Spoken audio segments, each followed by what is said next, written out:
Selamat pagi dan selamat datang pada acara OJK Mengajar, perkembangan inovasi keuangan digital dan waspada investasi ilegal di Indonesia pada hari ini, Kamis 7 Oktober 2021. Digitalisasi ini terjadi hampir di semua bidang. Indonesia diproyeksikan di tahun 2030 akan menjadi salah satu dari 10 ekonomi terbesar di dunia. Nah, tentu ini akan ada persyaratan, ketentuan ataupun upaya-upaya yang harus dilakukan agar kemudian proyeksi tersebut memang bisa jadi kenyataan.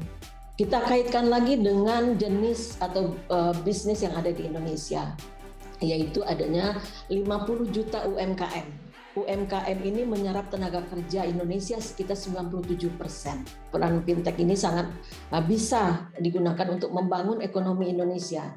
Ekonomi digital di Indonesia ini termasuk yang tercepat ya di ASEAN. Kita masuk kepada yaitu terkait dengan investasi ilegal. Kenapa ini menjadi penting? Karena ternyata dengan berkembangnya teknologi, dengan berkembangnya fintech, dengan berkembangnya online system ini, ternyata ada sisi yang harus menjadi perhatian.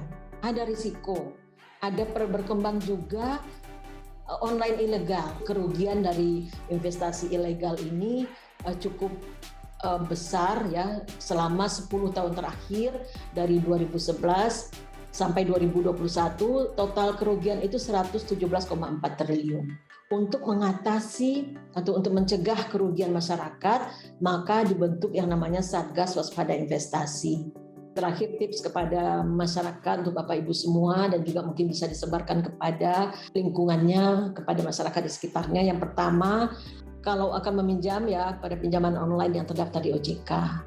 Ya, untuk pinjaman yang terdaftar di OJK, karena OJK lah yang mengatur dan mengawasi pinjaman online ini. Kita harapkan masyarakat itu meminjam sesuai dengan kebutuhan dan kemampuan untuk membayar.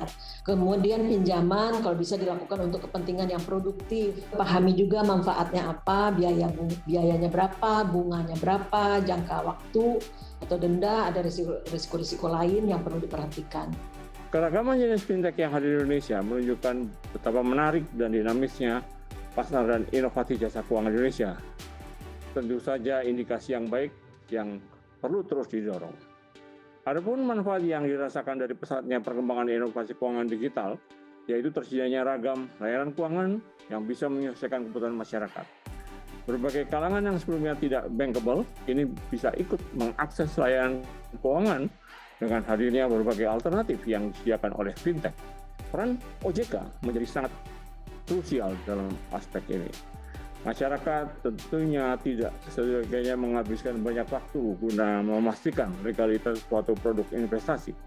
Prosesnya perlu dibuat lebih mudah agar masyarakat merasa berada di pasar yang adil atau fair.